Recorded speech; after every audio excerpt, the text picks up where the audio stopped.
Hi, this is Dan Mumm. I'm here today with another free lesson taken from the Sweep Picking Compendium. Today's lesson is for a C minor 9 3-string pattern that slides up through multiple positions. This is taken from multiple patterns from Volume 1 of the Sweep Picking Compendium. You can follow along even if you don't have the Sweep Picking Compendium by downloading the free tab that can be found in the description. For this particular lesson, you should download the free tab anyway, because while it's using patterns from the Sweep Picking Compendium Volume 1, we're combining them together to make something new.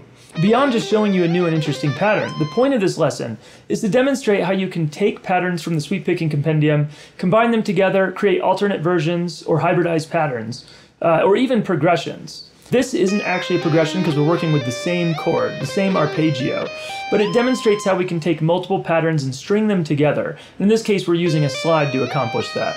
So this pattern is a C minor 9. You could also look at it as a C minor add 2. In this particular arrangement, that's really what it is. It's actually a major second we're playing. So if you're not familiar with what a 9 is, a kind of a simple way of looking at it is, we talk about the root. The root note is the 1 in our scale, in our key. And since we're working in a diatonic scale, which is a 7-note scale, that's the, like a major scale or a minor scale. Basically, if you go through that entire 7-note scale, so 1, 2, 3, 4, 5, 6, 7, when you start over again on 8, that's your octave. So if C is our root, then the octave is also C, so it's 1 and 8. So the 9 is just an octave of the second. Does that make sense? So if you go through 1, 2, 3, 4, 5, 6, 7, 8, 9, right? That's basically, it's, we're just shifting up. So like 1 to 8 is an octave, 2 to 9 is an octave. So the 9th is just an octave of the second. And so in a standard diatonic scale, it's always going to be a major second when you're starting from the root of the scale. And so the 9 is technically a major 9. We're just going to refer to it as a 9. So to avoid any kind of confusion, again, this is technically an add 2, but you can also call it a 9. It's basically, we're going to go with calling it a C minor 9.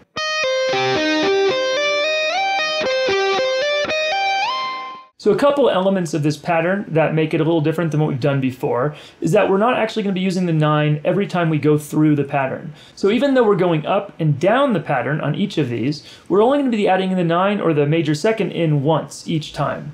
And so it creates a slightly different pattern each time. So technically it's just a C minor pattern until we add that 9 in there. Notice how the 9 only comes in when we're ascending the pattern.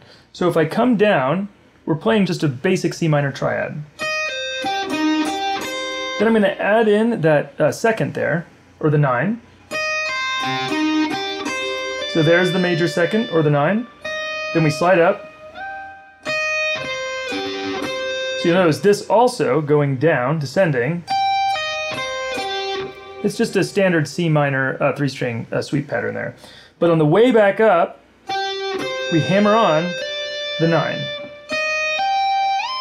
And then we slide up to the octave of the root. That's another C there. And so we're changing it like that both for effect, just because it sounds good that way. The other reason for doing this is just so that we can keep an even number of notes and get it to fit in time the way that we want to. This is just an example of how you can basically build new patterns or create alternate patterns by adding or taking away different intervals. It should be pretty clear to you in the Sweep Picking Compendium by the intervals that are found above the tab, just how these patterns are built. And so if you just have a standard triad from a major or minor chord, the 1, 3, and 5, and now we've added a major second or a 9 or a 6th or whatever, you'll see that up there on the tabs. And it'll give you a better idea of just how to construct new patterns, how to add to them, or how to create a different arpeggio from an existing arpeggio. Okay, so let's go over the picking direction and the hammer-ons and things in this pattern. And you can do this in 2 different ways. The way that I like to do a pattern like this is start with a down pick and then switch to an up pick. However, you can start with an up pick and just pick up the whole way.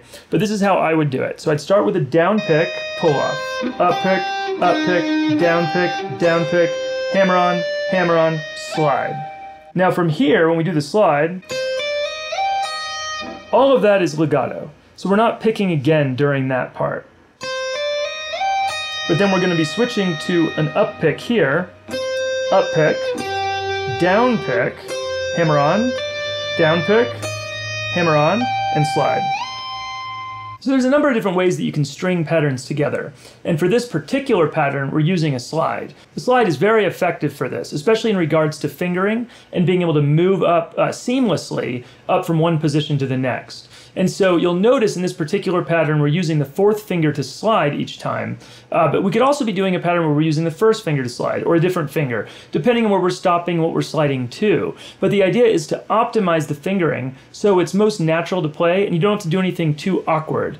And so there's a lot of different fingerings you could experiment with for this, but this is the recommended fingering. And again, you'll find that fingering in the tab. It'll actually be in the notation section of the tab. Right above the tabs, you'll see the numbers that are next to the notes, and those are the left hand or fretting hand fingering. So let's take it just from there one more time. So this is all legato here. Down pick, hammer on, slide, pull off, up pick, down pick, pause to hammer on, down pick, hammer on, slide.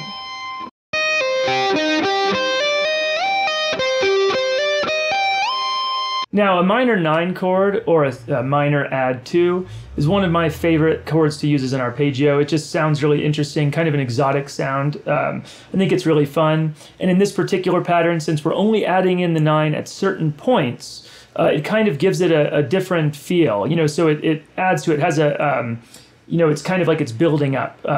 And so there's a lot of different dramatic things you can do that way just by playing around with where you put that interval. And so the 9 is a slightly dissonant interval. It's right next to the third and right next to the first. And so when you play it together, it's one of the reasons why it's typically a 9 chord, because having it that octave separation is what gives it so it doesn't sound too dissonant. So you're not playing, basically a minor second and a major second together with the same note in the middle. Obviously that's going to sound very, very dissonant. So when you separate it by that extra octave, by making it into a 9, it gives it still that exotic dissonant sound, but in a way that doesn't clash too much. But in an arpeggio, you can play them right next to each other because the notes aren't being played at the same time. And so this just gives you a lot of opportunity, a lot of options, and it really changes the feel of what you're doing. And again, it's handy because it adds that extra note in there. And if you need an extra note to get an even number of notes in your sweep pattern, then this is a great way to do it. You can really cheat in a second or a ninth into most arpeggio patterns, and it's usually going to sound pretty good. It's just a way to make your arpeggio sound a little more interesting, maybe shape a melody in a way that gives it a more of an exotic feel, or to create tension when you're leading in to the next chord transition.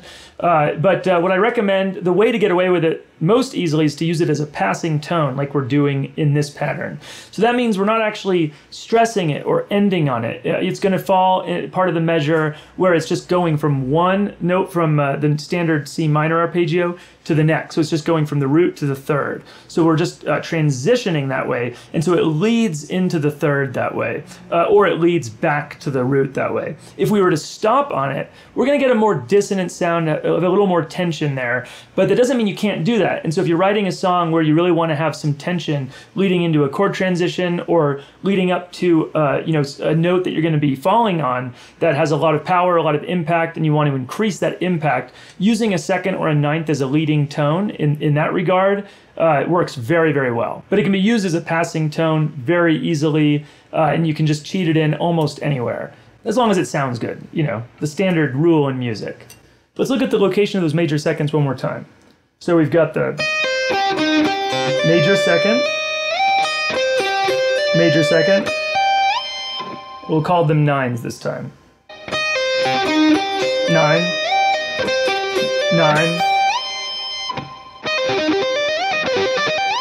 Again, make sure to download the free tab that's in the description. And the way it has to be set up now, it's a pay what you want situation. It's the only way I can make it free with the service I'm using. Please, it's supposed to be free, so don't feel compelled to have to donate anything. You are going to hit a buy now button, but you won't be putting in credit card information or anything like that. So it's 100% free. If you haven't already checked out the Sweep Picking Compendium, be sure to check that out. We're going to have more videos like this to supplement it. So as you work through it, we're going to go through a variety of different techniques, a variety of different ways to use the patterns that are found in there, as well as going over some of the theory behind it. So I really want to make sure you have all the information you need to get the absolute most out of the Sweep Picking Compendium. I spent a lot of time putting it together, and honestly, there's way more in there, and there's way more potential to it than I think most people are going to see at first glance. And so these videos are part of that process, and I want to make sure that you have everything you need to get the most out of it. So I hope you enjoyed working through the lesson. I'm going to be trying to put out one of these just about every month. So why not see if you can perfect this pattern before the next one comes out? So keep practicing, and I'll see you next time.